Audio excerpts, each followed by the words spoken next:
ఓం నమో నారాయణాయ. ఓం నమో భగవతే వాసుదేవాయ. శ్రీ భగవద్గీత యందలి 3వ అధ్యాయము కర్మయోగమునందలి 40వ శ్లోకము. ఇంద్రియాణి మనో బుద్ధిరస్యాధిష్టానముచ్యతే ఏతైర్విమోహ యత్యేష జ్ఞానమావృత్య దేహినం. ఈ శ్లోకం యొక్క తెలుగర్థము: ఇంద్రియములు, మనస్సు, బుద్ధి ఈ కామమునకు నివాస స్థానములు. ఈ కామము మనోబుద్ధీంద్రియముల ద్వారా జ్ఞానమును కప్పివేసి జీవాత్మను మోహితునిగా చేయును. 41వ శ్లోకము. తస్మాత్ త్వమింద్రియాణ్యాదౌ నియమ్య భరతర్షభ పాప్మానం ప్రజహి ఏనం జ్ఞాన విజ్ఞాన నాశనం.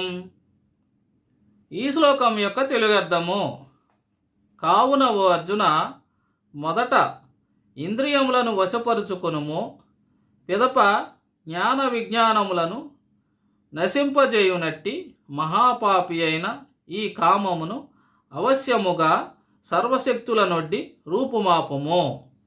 40వ శ్లోకమునందు శ్రీకృష్ణ పరమాత్మ ఈ కోరికలు కలిగినటువంటి, అనగా కోరికలే కామము అని మనము అనుకున్నాం కాబట్టి, ఈ కామానికి నివాస స్థానములు ఏమిటి అనే విషయాన్ని తెలుపుతూ ఉన్నారు. మొదట కామానికి ఉదాహరణలు చెప్పారు. కామముకి సంబంధించినటువంటిది అగ్ని, పొగచే అగ్ని, ధూళిచే అద్దము, మావిచే గర్భము ఎలా కప్పివేయబడినో అలాగే జ్ఞానం అనేది ఈ కామము చేత ఆవృతమై ఉంటుంది అనే విషయాన్ని తెలిపారు. తరువాత కామం అనేది అగ్నితో సమానమైనది, జ్ఞానులకు ఇది శత్రువు వంటిది. తర్వాత 39వ శ్లోకంలో తెలుపడం జరిగినది. ఇప్పుడు 40వ శ్లోకంలో అసలు ఈ కామానికి నివాస స్థానాలు ఏంటి, ఎక్కడ ఉంటుంది ఈ కామం అనేది, ఈ కోరికలు అనేవి వేటి నుండి పుడతా ఉంటాయి అనే విషయాన్ని తెలుపుచూ ఈ కామానికి నివాస స్థానములు ఇంద్రియములు, మనస్సు, బుద్ధి అని తెలుపుచూ ఉన్నారు. జ్ఞానేంద్రియములు కనులు, ముక్కు, నాలుక, చెవులు, శరీరం, ఇవన్నీ కూడా తమకు కావలసినటువంటి సుఖాలనిచ్చేటటువంటి వాటిని మనసుకు చేరవేస్తూ ఉంటాయి. ఆ మనసు ఈ ఇంద్రియముల ద్వారా ఆ విషయాలను స్వీకరించి ఆ విషయాలని, ఆ భోగాల్ని గట్టిగా కోరుకుంటూ ఉంటుంది, నాకు కావాలి కావాలి అని. బుద్ధి అనేది మనసుకు తెలుపుతూ ఉంటుంది, నువ్వు ఆ సుఖాన్ని కోరుకుంటున్నావు, కానీ ఆ సుఖం అనేది అంత మంచి పని కాదు, అది ధర్మబద్ధమైనది కాదు అనే విషయాన్ని బుద్ధి తెలుపుతూనే ఉంటుంది. ఆ సుఖాన్ని కోరుకోవటం వలన నీవు పతనమవుతావు, లేదా నీవు జ్ఞానికైనచో మోక్షాన్ని పొందలేవు అనే విషయాన్ని తెలుపుతూ ఉంటుంది బుద్ధి అనేది. ఆ బుద్ధి మాటను కూడా వినకుండా మనసు అనేది జ్ఞానేంద్రియములను ఆజ్ఞాపిస్తూ ఉంటుంది. ఆ సుఖాన్ని పొందుదాం, మనం తీసుకుందాం, ఆ సుఖం కావాలి మనకి, ఆ భోగం కావాలి అనగా ఏదైతే మనిషి కోరుకుంటాడో ఆ కోరికని తీర్చుకోవటానికి ప్రలోభ పెడుతూ ఉంటాయి మనసు, జ్ఞానేంద్రియములు ఇవన్నీ కూడాను. అందుకనే శ్రీకృష్ణ పరమాత్మ ఈ శ్లోకం ద్వారా ఈ కోరికలన్నీ వేటి ద్వారా పుడతా ఉన్నాయి, జ్ఞానేంద్రియములు, మనసు, బుద్ధి ద్వారా పుడతా ఉన్నాయి, అవే నివాస స్థానములు అని ఈ శ్లోకం ద్వారా తెలుపుతూ ఉన్నారు. తర్వాత 41వ శ్లోకమునందు మరి ఎలా జయించాలి, ఈ కామాన్ని మనం ఎలా జయించాలి అనగా, ఇవి పుట్టడానికి నివాస స్థానములు ఇంద్రియములు కదా, తర్వాత మనసు. ఈ ఇంద్రియములను అవి కోరుకునే కోరికలన్నిటిని కూడా మనం అదుపు చేసుకుంటూ ఉండాలి. బుద్ధి ద్వారా అదుపు చేస్తూ ఉండాలి, ఇంద్రియాలను అదుపు చేస్తూ ఉండాలి, మనసును అదుపు చేస్తూ ఉండాలి. అది మంచి పని కాదు. ఆ సుఖం వల్ల నీకు మరి జన్మ వస్తుంది, నువ్వు పాపం చేస్తావు, ఆ పాప పుణ్యాల్లో నువ్వు తిరగటం వలన మరి జన్మను పొందుతావు, నువ్వు మోక్షాన్ని పొందలేవు అని బుద్ధి ద్వారా మనస్సుని జ్ఞానేంద్రియాలని కంట్రోల్ చేసేస్తూ ఉండాలి. ఆ విధంగా జ్ఞానేంద్రియాలని మనసుని కనుక నువ్వు కంట్రోల్ చేసినట్లయితే, అదుపు చేసినట్లయితే, సర్వశక్తులు వడ్డి నువ్వు గనక వాటిని అదుపు చేసినట్లయితే ఈ కామం అనేది నశిస్తుంది. కాబట్టి ఓ అర్జున, నీవు సర్వశక్తులను వడ్డి ఈ మహాపాపి అయినటువంటి కామాన్ని, ఇంద్రియములను, మనసును బుద్ధి ద్వారా జయించి ఈ కామాన్ని అదుపు చేసుకునవచ్చును, నశింపజేయవచ్చును అని ఈ శ్లోకం ద్వారా శ్రీకృష్ణ పరమాత్మ తెలుపుచూ ఉన్నారు. కర్మయోగమునందలి 42వ శ్లోకము. ఇంద్రియాణి పరన్యాహు ఇంద్రియేభ్యః పరం మనః మనసస్తు పరా బుద్ధి యో బుద్ధేహి పరతస్తు సహా. ఈ శ్లోకం యొక్క తెలుగర్థము: స్థూల శరీరము కంటెను ఇంద్రియములు బలీయములు, సూక్ష్మములు, శ్రేష్టములు అని పేర్కొందురు. ఇంద్రియముల కంటెను మనస్సు, దానికంటెను బుద్ధి శ్రేష్టమైనవి. ఆ బుద్ధి కంటెను అత్యంత శ్రేష్టమైనది, సూక్ష్మమైనది ఆత్మ. ప్రతి మనిషి కూడాను, అలాగే ప్రతి ప్రాణి కూడాను జీవించాలి అనగా, పనులను చేయాలి అనగా స్థూల శరీరము కావాలి, కర్మేంద్రియ జ్ఞానేంద్రియములు కావాలి, మనసు కావాలి, బుద్ధి కావాలి. ఇవన్నీ ఉన్నా కూడాను ఆత్మ లేకున్నచో ఇవన్నీ కలిగినటువంటి శరీరానికి శక్తి ఉండదు. స్థూల శరీరం కావాలి, జ్ఞానేంద్రియ కర్మేంద్రియములు కావాలి, మనసు ఉండాలి, బుద్ధి ఉండాలి. అలా కలిగి ఉన్నటువంటి ఆ శరీరానికి ఆత్మ కలిగి ఉండాలి. ఇవన్నీ ఉన్నప్పుడు మాత్రమే ప్రతి ప్రాణి కూడాను జీవించగలుగుతుంది, పనులను చేయగలుగుతుంది. అయితే ఈ శరీరంలో ఉన్నటువంటి ఇవన్నీ కూడా స్థూల శరీరం, మనిషికి కనిపించేటటువంటిది. ఈ శరీరం అంతా కూడాను స్థూల శరీరం. ఆ శరీరం ఏమి కలిగి ఉన్నది? జ్ఞానేంద్రియములను కలిగి ఉన్నది, కర్మేంద్రియములను, జ్ఞానేంద్రియములను కలిగి ఉన్నది, మనసు కలిగి ఉన్నది, బుద్ధి కలిగి ఉన్నది, ఆత్మ కలిగి ఉన్నది. వీటన్నిటిలో ఏవి శ్రేష్టమైనవి, బలమైనవి అనేటటువంటి విషయాన్ని శ్రీకృష్ణ పరమాత్మ తెలుపుచున్నారు. స్థూల శరీరము కంటేను జ్ఞానేంద్రియములు సూక్ష్మమైనవి మరియు బలమైనవి, శ్రేష్టమైనవి అని తెలుపుచూ ఉన్నారు. ఈ శరీరమును మనము ఒక రథముగా పోల్చుకున్నట్లయితే, ఈ శరీరాన్ని కదిలించేటటువంటి గుర్రములు, 5 గుర్రములు, మనకి జ్ఞానేంద్రియములు 5 ఉన్నాయి కాబట్టి 5 గుర్రములను ఈ రథానికి కట్టేసి ఆ రథాన్ని లాగుటకు 5 గుర్రములను ఉపయోగించినట్లయితే ఆ 5 గుర్రములను జ్ఞానేంద్రియములు అనుకొనవలెను. అలాగే ఆ 5 గుర్రములను సరైన మార్గంలో నడిపించాలి అనగా కళ్యములు అనేవి ఉండాలి, పగ్గాలు అనేటటువంటి ఉండాలి. దానిని మనసు అని అనుకొనవలెను. మరి ఆ పగ్గాలను, కళ్యాలను పట్టుకొని 5 గుర్రాలను సరైన మార్గంలో నడపాలి అనగా ఒక వ్యక్తి అందులో కూర్చొని ఉండాలి, అలాగే ఆ పగ్గాలను పట్టుకొని ఉండాలి. ఇప్పుడు మనము 5 గుర్రాలను జ్ఞానేంద్రియములు అని అనుకున్నట్లయితే ఆ పగ్గాలను మనస్సు అని అనుకొనవలెను. అలాగే ఆ మనస్సుని పట్టుకుని కూర్చున్నటువంటి రథములో ఉన్నటువంటి రథసారథిని బుద్ధి అని అనుకొనవలెను. మరి రథము బాహ్య శరీరము, స్థూల శరీరము అని అనుకున్నాము. గుర్రములు జ్ఞానేంద్రియములు 5 అయినటువంటి కన్ను, ముక్కు, నాలుక, చెవులు, అలాగే శరీరం, ఈ 5 కూడాను గుర్రములు అని అనుకున్నాము. ఈ గుర్రాలని అదుపు చేసేటటువంటిది, కంట్రోల్ చేసేటటువంటి పగ్గాల్ని మనసు అని అనుకున్నాము. ఆ మనసుని పట్టుకుని, మనసు అనే పగ్గాలను పట్టుకొని సరైన మార్గంలో నడిపేటటువంటి రథసారథిని బుద్ధి అని అనుకున్నాము. ఈ విధంగా వెళ్ళేటటువంటి రథము ఖాళీగా అయితే ఉండదు కదా, అందులో ఎవరో ఒకరు ప్రయాణికులు ఉండాలి.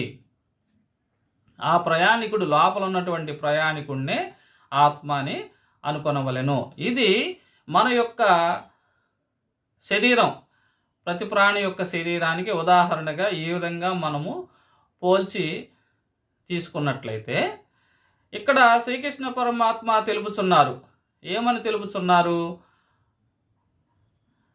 స్థూల శరీరము కంటేను ఇంద్రియములు బలమైనవి, శ్రేష్టమైనవి, సూక్ష్మము అయినటువంటివి అని తెలుపుతూ ఉన్నారు.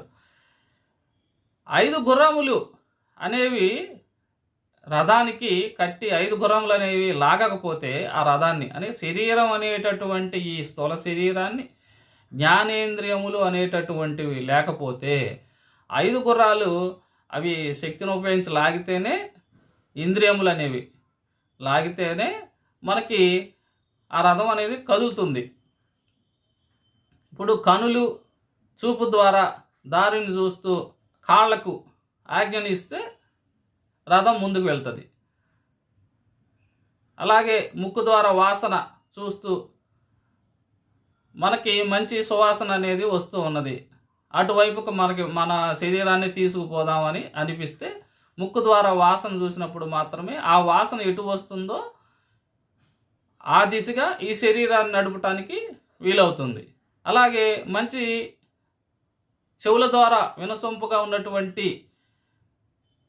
ఉన్నటువంటిది ఏదైనా సరే, సంగీతం కావచ్చును, ఇంకా భక్తికి సంబంధించినటువంటి దైవభక్తికి సంబంధించినటువంటి కీర్తనలు కావచ్చును, లేదా చెడు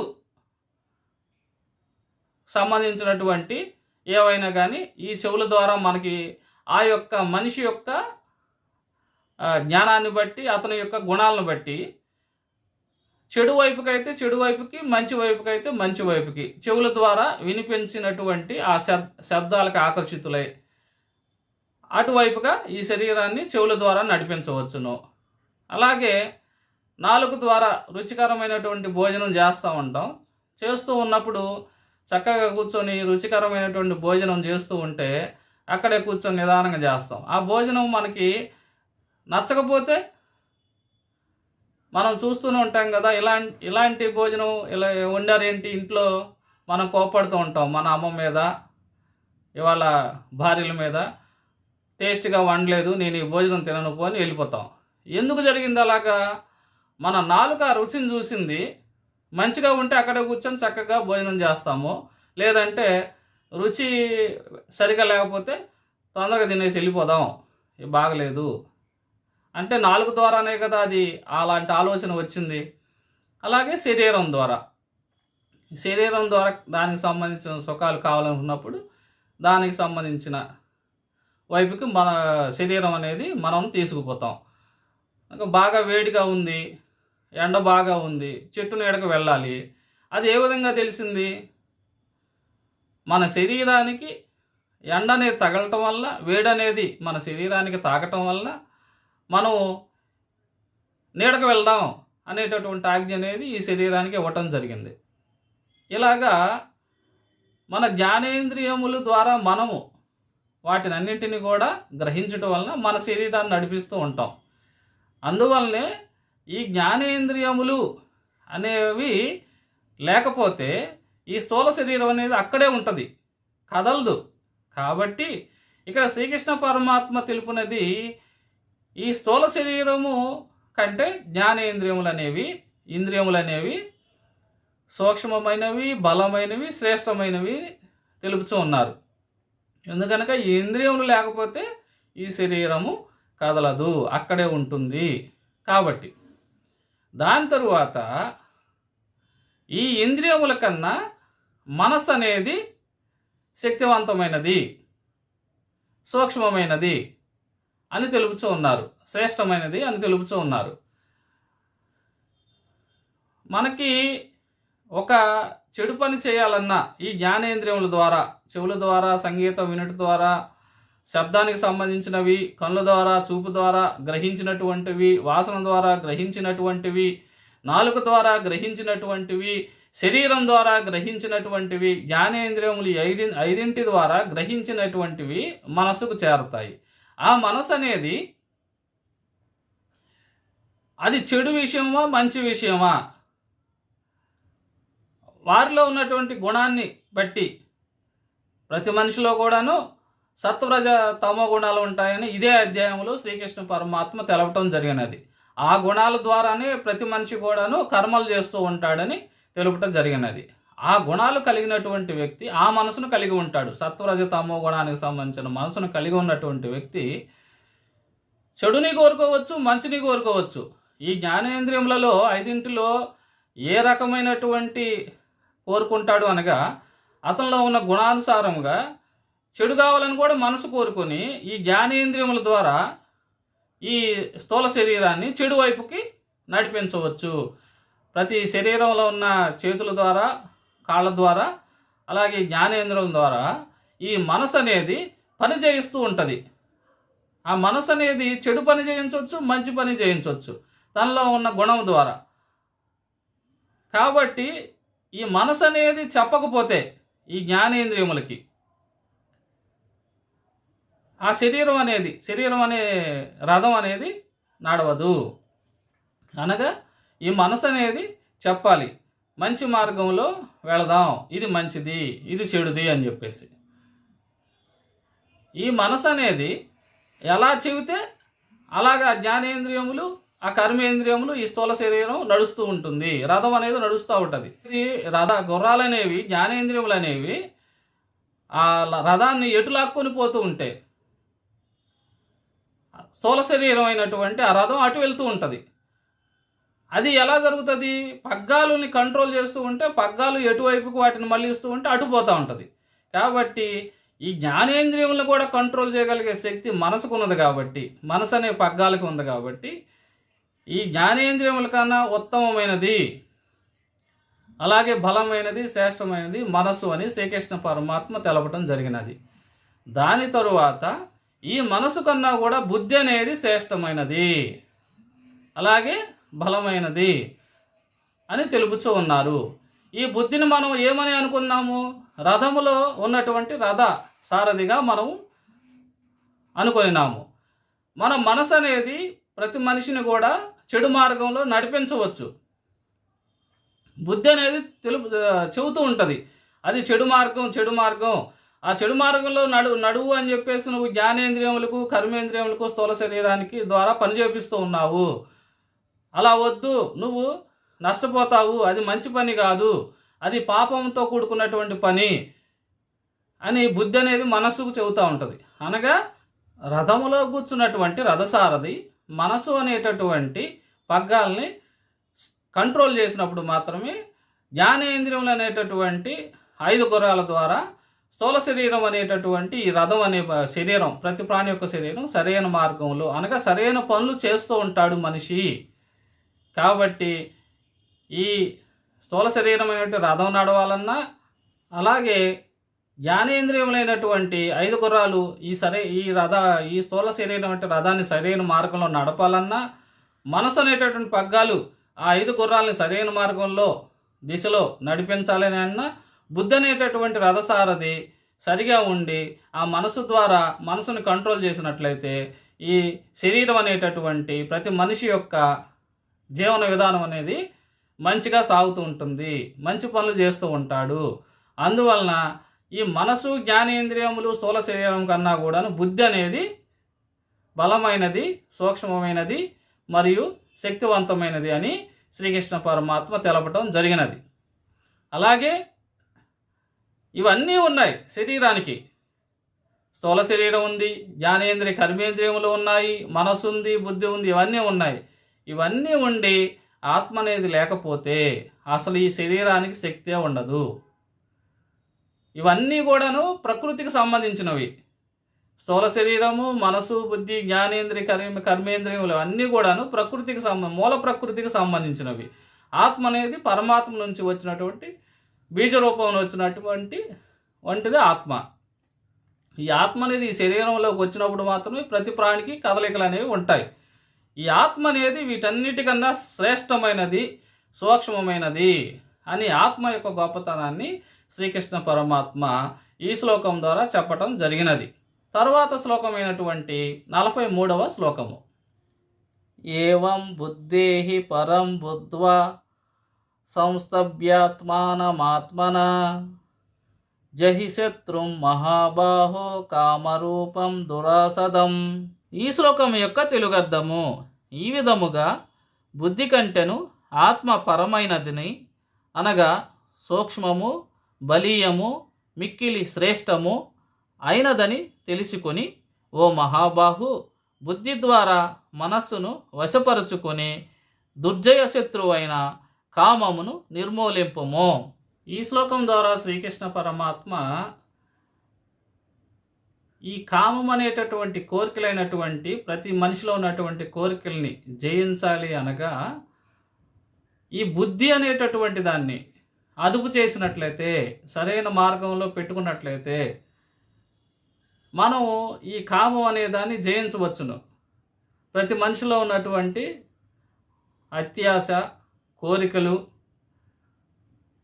ప్రతి మనిషిని కర్మలు అనేటటువంటి పాపపుణ్య కర్మల్లో బంధించేటటువంటి కోరికలు, అవే కామం. ఈ కామాన్ని జయించాలి, అలాగే మోక్షాన్ని పొందాలి.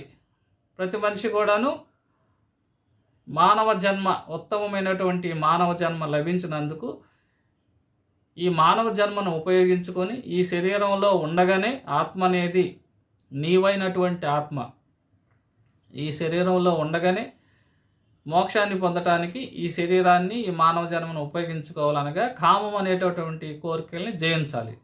ఆ కోరికల్ని జయించాలనగా మార్గం ఏంటి, ఉత్తమమైనటువంటి మార్గం ఏంటి అనగా బుద్ధిని అదుపులో పెట్టుకోవాలి అనేటటువంటి విషయాన్ని, మోక్షాన్ని పొందటానికి మనిషి చేయాల్సినటువంటి ప్రధానమైనటువంటిది బుద్ధిని అదుపులో పెట్టుకోవాలి. ఈ జ్ఞానేంద్రియములను, మనస్సును అదుపు చేస్తేనే మనిషి మోక్షాన్ని పొందగలడు. కాబట్టి ఈ మనసుని, జ్ఞానేంద్రియాలని అదుపు చేయాలంటే అన్నిటికన్నా బలమైనది, అలాగే సూక్ష్మమైనది, శ్రేష్టమైనది ఏమని తెలుపుతున్నారు శ్రీకృష్ణ పరమాత్మ? బుద్ధి అని తెలుపుతూ ఉన్నారు. ఆ బుద్ధిని నువ్వు అదుపులో ఉంచుకొని సరైన మార్గంలో కనుక పెట్టగలిగితే, ఆ బుద్ధి అనేది అనగా రథసారథి అనేటటువంటి అతను కళ్యాల ద్వారా మనసును అదుపు ఉంచుతాడు. మనసు అనేటటువంటి కళ్యాల ద్వారా జ్ఞానేంద్రియములైనటువంటి 5 గుర్రాలు సరైన మార్గంలో వెళితే, స్థూల శరీరమైనటువంటి ఈ శరీరం, అలాగే ఈ చేతులు, కాళ్ళు, ఇవన్నీ చేసేటటువంటి పనులు, నడిచేటటువంటి దారి, ఇదంతా కూడాను మాట్లాడేది నోరు, మంచిగా మాట్లాడటం, మంచిగా భాషించడం, ఇవన్నీ కూడా సరైన సక్రమైన మార్గంలో మనిషి యొక్క జీవన విధానం సాగిపోతూ ఉంటుంది. ఆ విధంగా సాగిపోయినప్పుడు మాత్రమే మనిషి మోక్షాన్ని పొందగలుగుతాడు. కాబట్టి వీటన్నింటినీ జయించాలి అనగా ఈ శరీరం అనేటటువంటి రథాన్ని సరైన మార్గంలో నడపాలి అనగా జ్ఞానేంద్రియాలని కంట్రోల్ చేయాలి. జ్ఞానేంద్రియాలని కంట్రోల్ చేయాలంటే జ్ఞానేంద్రియాలని కంట్రోల్ చేసే మనసుని కంట్రోల్లో పెట్టాలి. ఆ మనసుని కంట్రోల్లో పెట్టాలంటే దానికి చెప్పగలిగే శక్తి కలిగినటువంటి బుద్ధిని అదుపులో పెట్టాలి. ఆ బుద్ధే చెబుతుంది మనసుకి, అది మంచి పని, అది చెయ్యి, ఇది మంచి పని కాదు, ఇది చెయ్యొద్దు అనేది. ఆ బుద్ధిని కూడా, మాటను కూడా లెక్క చేయకుండా మనసు చేపిస్తూ ఉంటుంది. ఎందుకు చేపిస్తూ ఉందంటే తనలో ఉన్నటువంటి గుణాల ద్వారా అది జరుగుతూ ఉంటుంది. రజోగుణము అనేటటువంటి గుణం ద్వారా, ఈ కామం అనేది రజోగుణం ద్వారానే ఉత్పన్నమైనది అని శ్రీకృష్ణ పరమాత్మ తెలిపి ఉన్నారు ఇంతకుముందు శ్లోకాల్లో. కాబట్టి ఆ రజోగుణం కలిగిన ఉన్నటువంటి వ్యక్తిలో మనసు అనేది బుద్ధిని చెప్పినా కూడాను అవి వినకుండా ఈ చెడు పనులన్నీ చేపిస్తూ ఉంటుంది మనిషి చేత. కాబట్టి ఆ మనసును నువ్వు అదుపు చేసినట్లయితే బుద్ధి ద్వారా అన్నీ కంట్రోల్ అయిపోతే శరీరం అనేటటువంటి, స్థూల శరీరం అనేటువంటి రథం అనేది సరైన మార్గంలో వెళ్తుంది. ఆ విధంగా వెళ్ళినప్పుడు మోక్షాన్ని ప్రతి మనిషి పొందుతాడనేది ఈ శ్లోకం ద్వారా శ్రీకృష్ణ పరమాత్మ తెలుపుతూ ఉన్నారు.